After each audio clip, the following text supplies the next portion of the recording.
بسم اللہ الرحمن الرحیم فصل نمبر 21 اسماء عاملہ۔ مصنف رحمہ اللہ دا حروف عاملہ بیانو کو، بیا دا عمل افعال بیانو کو۔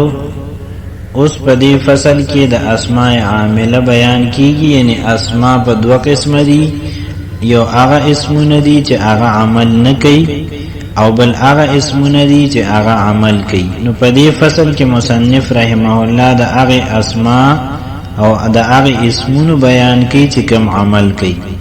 اسماء عاملہ کی 11 قسمیں ہیں۔ اسماء عاملہ دا پیولس قسم دی۔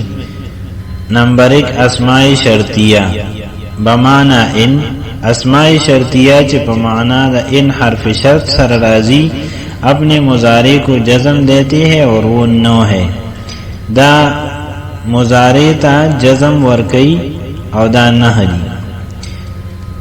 فعل کی 9 اسم جازم ہے، یہ سن لو اے عزیز۔ 5 ان میں سے ہے من مہما متا ازما و ما، پنزداری من مہما متا ازما او ما۔ پھر چٹھا ایون کو جانو، 7واں ہے حیث ما، 8واں انا کو سمجھو اور 9واں ہے اینما۔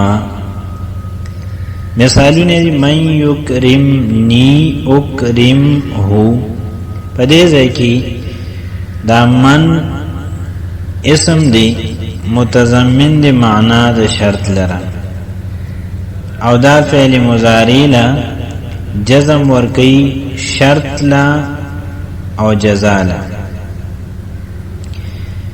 یکرم پا اصل کی یکرمو، نو دا میم نا زما لاڑا یعنی رفت ختم شو او جزم پر آگا، یکرم ویلی کی گیس۔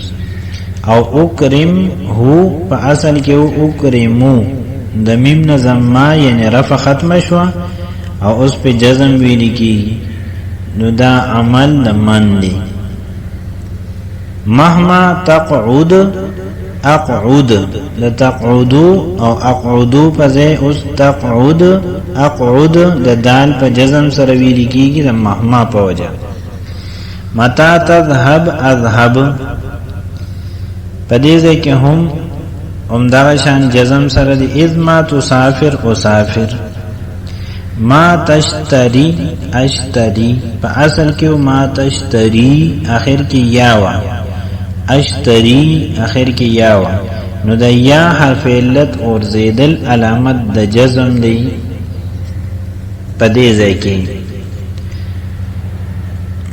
دا ما دا وجہ نبشو۔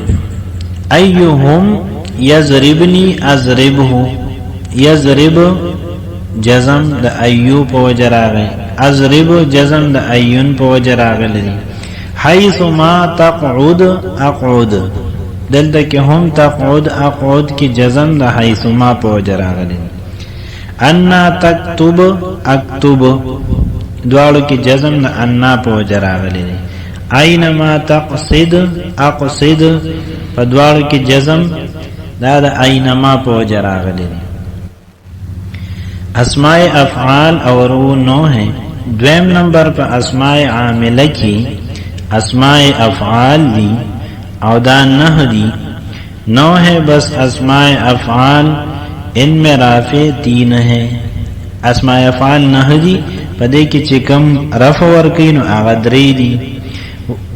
2 ہے حیحات اور شتانہ، تیسرا سرعانہ ہوا، حیحات شتانہ سرعانہ۔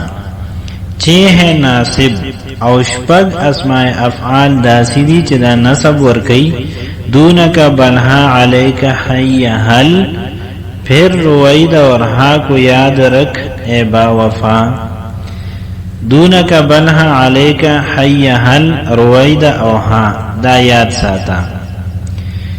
لکا حیحات زیدن کی زیدن لرفع حیحات ورکلی دا، شتان زیدن و عمرن کی زیدن لرفع شتان ورکلی دا، او عمرن دا زیدن دا تبعیت پا وجبان دی چی دا معطوف دی پا آغی دا مرفوع دی، نو ام دا شتان اثر و ترا رسیدلی دی دا وہ حرف عطب پا وجب۔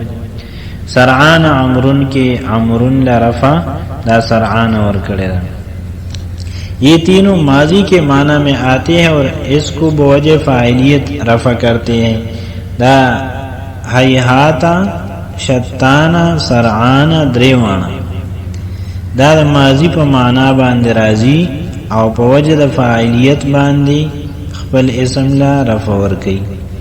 حیحاتا معنی دا بعودا لری شو، شتانا معنی دا افترق جدا شو، سرعانا معنی دا اسرع جلدی اکڑا.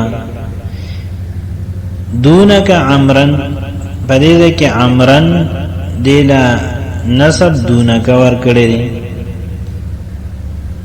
بلها سعیدن پدیده که سعیدن لا نصب دا بلها ورکڑی دی. علیکا بکرن بکرن لا نصب علیکا ورکڑی دی. حی حل الصلاة پدیده که صلاة لا نصب حی حل ورکڑی دی. روید زیدن پدیده که زیدن لنصب روید ورکڑی دی. ها خالدن پدیده که خالدن لنصب ها ورکڑی دی. یہ 6 اسم امر حاضر کے معنی میں آتے ہیں اور اسم کو بوجہ مفعولیت نصب کرتے ہیں. دا شپږ اسمنا پا معنی دا امر حاضر سر راضی او خپل اسم لا چې د دینه بعد کوم راغلی اغیله د مفعولیت په وجه نصب ورکی.